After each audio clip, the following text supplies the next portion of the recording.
다 찾으셨으면 함께 교독하겠습니다. 제가 먼저 한 절 읽겠습니다. 날이 새매 유대인들이 당을 지어 맹세하되 바울을 죽이기 전에는 먹지도 아니하고 마시지도 아니하겠다 하고 이같이 동맹한 자가 40여 명이더라. 대제사장들과 장로들에게 가서 말하되 우리가 바울을 죽이기 전에는 아무것도 먹지 않기로 굳게 맹세하였으니 이제 너희는 그의 사실을 더 자세히 물어보려 하면서 공회와 함께 천부장에게 청하여 바울을 너희에게로 데리고 내려오게 하라. 우리는 그가 가까이 오기 전에 죽이기로 준비하였노라 하더니 바울의 생질이 그들이 매복하여 있다 함을 듣고 와서 영내에 들어가 바울에게 알린지라. 바울이 한 백부장을 청하여 이르되 이 청년을 천부장에게로 인도하라. 그에게 무슨 할 말이 있다 하니 천부장에게로 데리고 가서 이르되 죄수 바울이 나를 불러 이 청년이 당신께 할 말이 있다 하여 데리고 가기를 청하더이다 하매 천부장이 그의 손을 잡고 물러가서 조용히 묻되 내게 할 말이 무엇이냐. 대답하되 유대인들이 공모하기를 그들이 바울에 대하여 더 자세한 것을 묻기 위함이라 하고 내가 내일 그를 데리고 공회로 내려오기를 당신께 청하자 하였으니 당신의 그들 청함을 따르지 마옵소서. 그들 중에서 바울을 죽이기 전에는 먹지도 않고 마시지도 않기로 맹세한 자 40여 명이 그를 죽이려고 숨어서 다 준비하고 당신의 허락만 기다리나이다 하니 이에 천부장이 청년을 보내며 경계하되 이 일을 내게 알렸다고 아무에게도 이르지 말라 하고 백부장 둘을 불러 이르되 밤제 3시에 가이사랴까지 갈 보병 200명과 기병 70명과 창병 200명을 준비하라 하고 다 함께 읽겠습니다. 또 바울을 태워 총독 벨릭스에게로 무사히 보내기 위하여 짐승을 준비하라 명하며 아멘.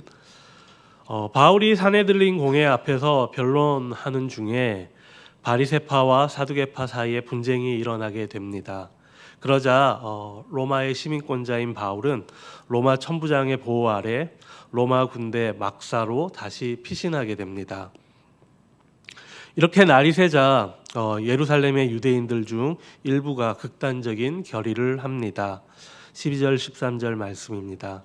날이 새매 유대인들이 당을 지어 맹세하되 바울을 죽이기 전에는 먹지도 아니하고 마시지도 아니하겠다 하고 이같이 동맹한 자가 40여 명이더라. 이렇게 합법적인 재판을 통해서는 이제 바울을 없앨 수 있는 가능성이 희박해졌다고 판단을 해서인지 이 유대인들이 바울을 스스로 이제 살해할 것을 맹세하고 있습니다. 유대인 40여 명이 바울을 죽이기로 이렇게 맹세하고 심지어 그 일을 이루기 전에는 먹지도 마시지도 않겠다고 하며 동맹을 하고 있습니다. 이렇게 바울을 단순한 반대자가 아닌 이제 유대교와 민족 전체를 위협하는 이제 제거해야 할 악으로 간주하고 이렇게 광신적이고 극단적인 증오심에 사로잡혀 그를 죽이려 하고 있는 것입니다. 게다가 공회와 공모하여 계획을 더 치밀하게 세운 것을 우리가 확인할 수 있습니다.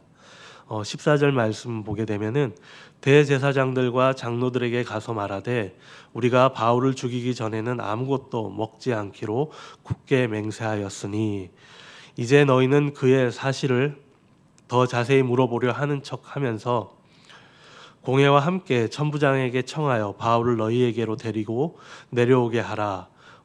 우리는 그가 가까이 오기 전에 죽이기로 준비하였노라 하더니 이렇게 이들은 대제사장들과 또 장로들에게 가서 바울의 사건에 대해 더 자세히 신문하려는 척하며 천부장에게 바울을 다시 공회로 데리고 내려오게 해달라고 요청을 하고 있습니다. 공회에 오는 그를 급습해 죽이려는 이 계획을 세우고 미리 매복해서 실행에 옮길 차였습니다. 바울에게 엄청난 위기가 다가오고 있는 것입니다. 이렇게 바울을 죽이려고 맹세한 40여 명의 유대인들은 본질적으로는 내가 이 일을 하는데 실패하면은 하나님이 나를 저주할 것이다라고 맹세하는 자살 서약을 하고 있는 것이었습니다. 다시 말하면 이들도 하나님을 위한다는 명분 아래 가장 극악한 죄인 살인을 계획하고 있었던 것입니다. 성경을 살펴보게 되면은 바울만큼 유대인들의 열심 또한 대단한 것을 우리는 살펴볼 수가 있습니다. 그들은 바울이 성전을 더럽히고 율법을 무너뜨렸다고 흥분하였습니다. 바울에 대한 반감이 이방 민족에 대한 반감보다 어떻게 보면 더 심했을 수도 있었습니다. 이렇게 열정을 품는 것, 또 열심을 다하는 것은 너무나도 귀한 일입니다. 하지만 문제는 이 열정의 방향, 열심의 방향에 있다라는 것입니다. 그들은 민족의 울타리를 벗어나지 못했습니다. 하나님의 섭리와 구원 계획을 율법과 전통의 틀에 가두어 놓았습니다. 유대인들에게는 구원이 할례, 안식일, 정결법 같은 오직 자신들의 민족적인 그런 표시와 그리고 혈통에 근거한다라고 믿었습니다. 즉 구원은 유대인에게만 해당하는 민족적인 특권이었습니다. 그리고 이방인들은 유대인처럼 할례를 받고 율법을 지켜야만 구원을 받을 수 있다라고 주장하였습니다. 선민으로서의 특권을 훼손하는 것을 용납할 수가 없었습니다. 이렇게 잘못된 선민의식 때문에 결국 하나님의 아들 예수님을 죽였고 그분을 따르는 사람들을 죽이려 하고 있습니다. 이렇게 잘못된 신념은 자신뿐만 아니라 다른 사람의 길도 가로막게 된다는 것입니다. 따라서 바르고 건강한 신앙을 갖는 것이 얼마나 중요한지 우리는 이 이야기를 통해서 확인할 수가 있습니다. 우리의 신앙의 열심 또한 우리가 돌아보아야 할 것입니다. 이 40명의 유대인들은 그들 스스로가 하나님의 뜻을 거역하고 있다라는 것을 전혀 생각하지도 깨닫지도 못하고 있었습니다. 이들의 모습이 저와 여러분 그리고 더 나아가 우리 연합 공동체의 모습이 될 수 있음을 보여주고 있는 것입니다. 우리들이 이렇게 교회 공동체 안에서 예수님의 이름으로 하는 열심을 또 많은 행사들을 다시 한번 점검해 볼 필요가 있다라는 것입니다. 예수님의 이름으로 하는 그 일들이 지금 구원의 방주를 만들고 있는지 아니면은 우리들을 위한 그저 바벨탑을 쌓고 있는 것인지 우리는 스스로 점검해 보기를 바랍니다. 우리가 하나님의 일을 하면서 오직 하나님만 드러나는 우리의 사역, 우리의 삶이 되기를 축복합니다. 이렇게 40명의 광신적이고 극단적인 증오심에 사로잡힌 유대인 결사단이 바울을 죽이려고 하지만은 하나님은 바울의 생지를 통해서 섭리적으로 개입하고 계십니다. 바울의 생질이 그들이 매복하여 있다 함을 듣고 와서 영내에 들어가 바울에게 알린지라. 이렇게 바울의 이 조카가 어떻게 암살 계획을 알게 되었는지는 설명하고 있지 않지만 그는 그 동맹 계획을 발견해서 바울에게 이야기를 합니다.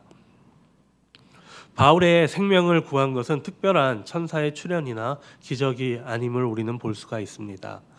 바울의 조카라는 지극히 평범한 가족 구성원이 이렇게 정보를 듣게 되었고 또 이를 용기 있게 전한 것이었습니다. 그가 그 계획을 발견한 것은 마치 운 좋은 일처럼 보이지만은 그것은 바울을 보호하시는 주님의 주권적인 섭리였습니다. 이렇게 하나님은 평범한 통로를 이용하셔서 하나님의 일을 이루어 나가십니다. 우리는 가끔 하나님의 역사를 이렇게 거창한 기적에서만 찾으려고 할 때가 있습니다. 하지만 하나님은 이렇게 때때로 가족, 친구 혹은 무심코 듣는 말과 같은 가장 평범하고 또 예상치 못한 사람이나 이런 경로를 통해서 당신의 뜻을 이루고 위험에서 우리를 건져내십니다. 그렇기 때문에 우리는 주변 환경과 사람들에게 민감하여야 할 것입니다. 일상에서 일어나는 작은 일 혹은 나에게 조언을 주는 사람의 말을 가볍게 여기지 않고 하나님께서 그들을 통해 나에게 말씀하시거나 도움을 주실 수 있음을 열린 마음으로 인정하고 분별해야 할 것입니다. 우리가 결혼을 하고 결혼 생활을 하다 보면은 아마 나의 치부를 가장 잘 아는 사람이 배우자일 것입니다. 아내일 것이고 남편일 것입니다.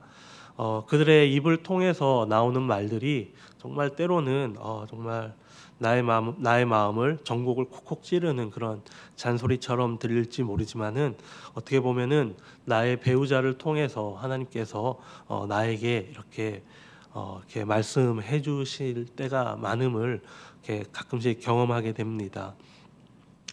그렇기 때문에 너무나 익숙한 부부 생활이고 가정 생활이지만은 이렇게 우리가 배우자에게 이렇게 열린 마음을 가지고 그들의 목소리에 귀를 기울일 필요가 있다라는 것입니다. 이렇게 이 청년의 용기처럼 선한 일에 적극적으로 행동하는 저와 여러분이 되기를 소망합니다.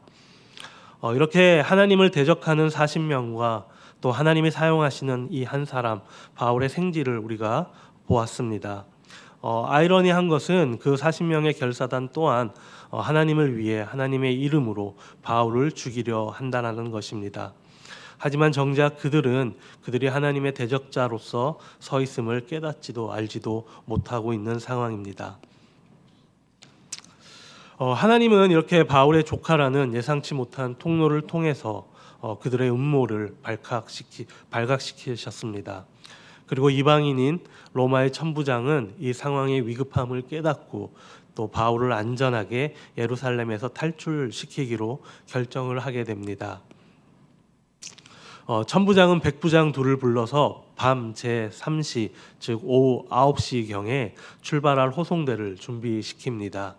보병 200명 그리고 기병 70명 창병 200명 총 470명에 달하는 대규모의 병력이 동원되는 것을 볼 수가 있습니다. 그리고 바울을 태워 이동할 짐승까지도 준비하도록 명령하고 있습니다. 어떻게 보면 40대 1이라는 그 도간에 든 쥐처럼 죽음의 위기에 처했던 바울은 이렇게 하나님의 주권적인 보호로 470명의 보호를 받고 가이사랴로 이송되게 되는 것입니다. 이렇게 바울은 하나님의 주권적인 보호를 받고 있음을 어떻게 확신할 수가 있었을까요? 주님의 약속이 있었기 때문이고 바울은 그 약속을 믿었기 때문입니다. 이것이 이 40명의 유대인의 왜곡된 열심과 분명한 차이일 것입니다. 오늘 본문이 시작되기 바로 전날 밤 주님의 약속을 바울은 신뢰하였습니다. 11절 말씀을 보게 되면은 그날 밤에 주께서 바울 곁에 서서 이르시되 담대하라 내가 예루살렘에서 나의 일을 증언한 것 같이 로마에서도 증언하여야 하리라 하시니라 라고 바울에게 말씀하였습니다. 이렇게 바울은 유대인의 열심으로 인한 죽음의 위기에서 벗어나 주님께서 약속하신 대로 로마에 나아가는 여정을 시작할 수 있게 된 것입니다. 바울은 염려 대신 주님의 말씀을 신뢰하고 붙잡았습니다. 삶에서 감당하기 어려운 고난이나 위협들 가운데 우리가 직면할 때 인간적인 해결책만 찾으려고 하지 말고 이렇게 하나님의 섭리 아래 모든 것이 있음을 믿고 또 평안을 구하며 기도하며 나아가야 할 것입니다. 오늘 본문은 바울을 죽이려고 하는 이 유대인들 40명과 바울을 보호하시는 하나님의 이야기입니다. 이렇게 특별히 아이러니한 것은 바울도 40명의 유대인도 다 하나님을 위해 일한다라는 것입니다. 하지만 40명의 유대인은 하나님을 대적하였습니다. 안타깝게도 그들 스스로는 본인들이 하나님을 대적하는지 알지도 깨닫지도 못하였습니다. 본인들의 생각 그리고 본인들의 전통 그리고 본인들의 확신으로 가득 차 있기 때문이었습니다. 기도를 잃어버리면 또 말씀을 잃어버리면 누구나 이렇게 될 수 있다라는 것입니다. 반면 바울은 위기 속에서도 주님이 주시는 그 사명을 잃지 않았습니다. 주님의 말씀에 귀 기울이고 신뢰하고 의지하였습니다. 바울은 죽음의 위기 속에서도 하나님께서 자신에게 주신 로마에서도 증언해야 할 것이라는 이 사명에 집중했던 것입니다. 그래서 하나님은 바울의 조카를 사용하시고 또 로마 470명의 군대를 사용하여서 무사히 바울을 이 40명의 결사단으로부터 지켜내십니다. 우리도 어려운 상황일수록 하나님께 그리고 하나님께서 나에게 맡기신 이런 영적인 직분과 사명을 다시 확인하고 그에 충실하여야 할 것입니다. 사명이 분명할 때 우리의 삶의 방향과 목표가 분명해질 것입니다. 어려움 앞에서 걱정하지도 두려워하지도 않을 것입니다. 우리들의 열정이 하나님을 향한 그 열정인지 아니면은 나의 뜻, 나의 고집, 또 나의 사람들만을 위한 열정인지 시간을 갖고 우리는 점검해 보시기를 소망합니다. 하나님 중심이 아닌 내 중심의 신앙은 이렇게 맹목적이거나 이기적인 열심이 될 수 있으며 또 곧 그런 올바른 신앙에서 벗어나게 됩니다. 우리의 열심이 사랑과 공의의 뿌리를 두고 있는지 또 복음과 주님의 뜻에 합당한지 끊임없이 말씀을 통해서 점검해 나가야 할 것입니다. 내가 원하는 방식이 아닌 주님께서 원하는 방식대로 살기로 결단하고 순종하는 오늘이 되기를 축복합니다. 기도하시겠습니다. 사랑과 정의의 하나님, 오늘 저희가 이 사도 바울을 향한 극단적인 그리고 증오와 암살, 모의의 긴박한 사건을 통해 인간의 마음속 깊은 곳에 있는 그 어두움을 보게 하니 감사합니다. 저희 안에도 이렇게 하나님을 향한 열심이라는 명목하에 하나님을 빼고 또 나의 목적을 위하여 나의 열심만을 행하고 있지 않은지 하나님 아버지 이 유대인들의 모습을 통해서 돌아보게 하여 주시옵소서. 주님, 저희가 말씀의 진리를 오해하여 스스로를 의롭다 여기고 또 주님의 보편적인 은혜를 배타적으로 가두려 했던 그들의 오류를 반복하지 않도록 주님 함께하여 주시옵소서. 바울의 죽음의 위협 속에서 건져내시고 또 그를 로마까지 인도하여 복음을 증언하게 하셨던 그 주님의 섭리와 신실한 보호를 저희도 믿고 의지합니다. 오늘 들은 말씀을 저희의 삶의 자리에서 실천하게 하여 주시옵소서. 다름을 존중하고 또 미움 대신 사랑으로 반응하며 세상의 위협 속에서도 오직 예수 그리스도를 향한 그 믿음으로 담대하게 살아가게 하여 주시옵소서. 바울이 그랬듯 저희의 모든 삶을 주님의 복음을 전하는 도구로 사용하여 주시기를 간절히 원하오며 이 모든 말씀 살아계신 예수 그리스도의 이름으로 기도드립니다. 아멘.